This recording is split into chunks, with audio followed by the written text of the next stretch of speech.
Hello दोस्तों, welcome back to my channel history mental. सुबह के 5 बज गए हैं और देखिए मौसम कितना प्यारा है।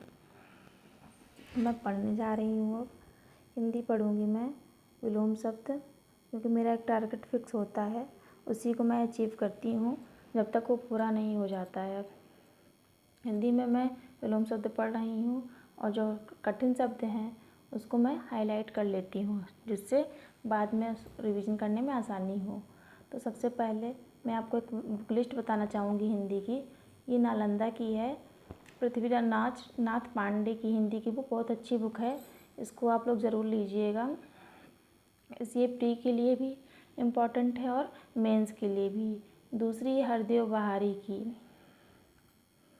ये सब बुक हम लोगों के पास होनी चाहिए। अगर हम लोग बड़ी परीक्षा देंगे तो उसमें ये सब क्वेश्चन ज़रूर आते हैं, फंसते ही फंसते हैं क्वेश्चन, चाहे जिस टॉपिक का हो, चाहे विलोम शब्द हो, तद्भव तत्सम हो, वाक्यांशों के लिए एक शब्द हो, पर्यायवाची हो, मतलब क्वेश्चन आना तय है इससे। उसके बाद ये बहुत अच्छी बुक है, इसको भी मैं जल्दी ख़रीदी हूँ। इसमें लक्ष्य 55+ दिखा रहे हैं, तो आप लोग देखिए कितना इम्पोर्टेंट था हिंदी हमारे लिए, कि एक नंबर कितना महत्व है। और ये मैं इसमें फ़ोटो दिखा रही थी ताकि आप लोग थोड़ा मोटिवेट होइए। देखिए ये सब समीक्षा अधिकारी बने हुए हैं, जब ये लोग बन सकते हैं तो हम लोग क्यों नहीं बन सकते हैं। तो आप लोग अच्छे से मन लगा के पढ़िए, जिससे आप लोगों का सिलेक्शन हो जाए, क्योंकि सिलेक्शन बहुत ज़रूरी है हम लोगों के लिए। बहुत अच्छी बुक है हिंदी की ये। और एक बुक आपको मैं दिखाना चाहूँगी, ये है आदित्य पब्लिकेशन की। मैंने प्री और मेंस दोनों की ख़रीद ली है, क्योंकि मैं नहीं चाहती हूँ कि मेरा एक भी नंबर से रुके, क्योंकि एक एक नंबर बहुत ज़्यादा इम्पॉर्टेंट होता है किसी भी एग्ज़ाम के लिए। लोगों का सिलेक्शन पॉइंट 25 से भी नहीं होता है, तो सोचिए एक नंबर कितनी बड़ा चीज़ होती है। और लास्ट में मैं दिखाऊँगी घटना चक्र जो पिछले साल के पेपर आए हुए होते हैं, उसका सारा इसमें दिए होते हैं। क्वेश्चन कैसे पूछे जाते हैं, कैसे बनते हैं, बहुत ही अच्छी बुक है घटना चक्र। तो ये सब लोगों के पास ज़रूर होना चाहिए हिंदी की। यही मेरे पास बुकें हैं। मैं सोचती हूँ कि इसमें हिंदी में 55+ स्कोर किया जा सकता है आसानी से, अगर हम इसको अगर डेली 1 घंटा 1.5 घंटा देंगे तो इसमें अच्छे से रिवीजन भी हो जाएगा और पढ़ाई भी अच्छी होगी। तो हिंदी की मैंने फ़िलहाल इतनी बुक ख़रीदी है, अब हिंदी की मैं कोई बुक नहीं ख़रीदूँगी, इसी को मैं अच्छे से तैयार करूँगी। अब मैं ज्योग्राफी पढ़ने जा रही थी। ज्योग्राफी मेरे पास परीक्षा वाड़ी की है, तो मैं इसमें टारगेट फिक्स की हूँ। 13 चैप्टर हैं, तो एक दिन में एक चैप्टर तैयार करती हूँ और अलग से मैं भी टॉपिक में पढ़ती हूँ।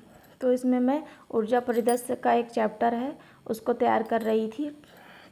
अगर मुझे कुछ नहीं आता तो मैं उसको लिख लिख के याद करती हूँ। लिखने से प्रैक्टिस भी होती है और जल्दी याद हो जाता है। मैं ज्योग्राफी बहुत अच्छा सब्जेक्ट मानती हूँ, क्योंकि इसमें अच्छे नंबर आ सकते हैं ये। और इंडियन ज्योग्राफी से बहुत ही क्वेश्चन ज़्यादा पूछे जाते हैं, मैक्सिमम 15 क्वेश्चन तो ज्योग्राफी से आते ही आते हैं। फिर उसके बाद मेरे हस्बैंड आ गए थे, मैं जा रही थी रोटी सेकने। जब वो आते हैं तभी मैं गरम रोटी सेकती हूँ। दाल चावल सब्ज़ी तो मैं बना के पहले रख लेती हूँ, उसके बाद ही जब वो आते हैं तब रोटी मैं सेक के देती हूँ। 4 बज गया था, मैं भी खाना नहीं खाई थी, मेरी बिटिया सो रही है। जब वो आए हैं तो मैं अपने लिए भी रोटी सेकूँगी और खाऊँगी। अब हम खावा लिए हैं खाना वाना, अब मैं जा रही हूँ पढ़ाई करने। 4:30 बज गया है,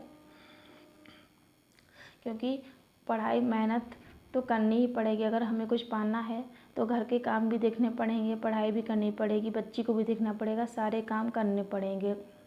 तो अगर हमारा सिलेक्शन हो जाएगा तो ये सब कुछ नहीं है, उसके आगे कोई अच्छी बात है अगर हम लोगों का सिलेक्शन हो जाता है तो, क्योंकि मेहनत से ही फल मिलता है। अगर हम लोग मेहनत ही नहीं करेंगे तो फल किस बात का मिलेगा।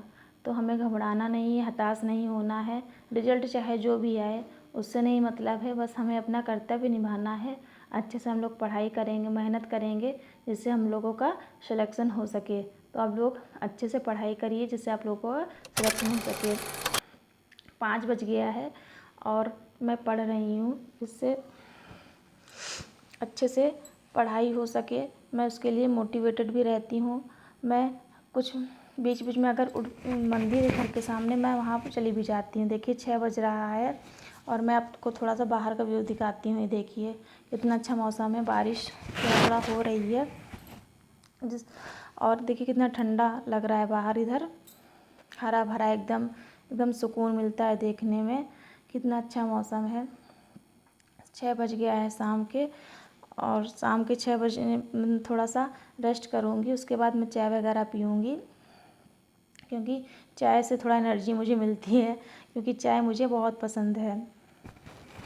चाय भी बन रही है और मैं थोड़ा बाहर दिखाती हूँ। देखिए घर के पास मंदिर है हनुमान जी का, मंदिर को देख के भी थोड़ा शांति मिलती है। उधर मेरी चाय बन रही है और मैं इधर सब्ज़ी काट रही हूँ, ताकि मेरा थोड़ा काम आसान हो जाएगा। चाय भी बन जाएगी और सब्ज़ी भी कट जाएगी, इससे एक साथ 2 काम मेरे हो जाएंगे। तो मैं इसी तरह अपने काम करती हूँ, पढ़ाई भी करती हूँ, क्योंकि घर में छोटा बच्चा है, उसको भी देखना रहता है। तो आप लोग भी अच्छे से मन लगा के पढ़िए। अगर मेरा चैनल अच्छा लगा हो तो प्लीज़ लाइक शेयर सब्सक्राइब करिए। Thank you.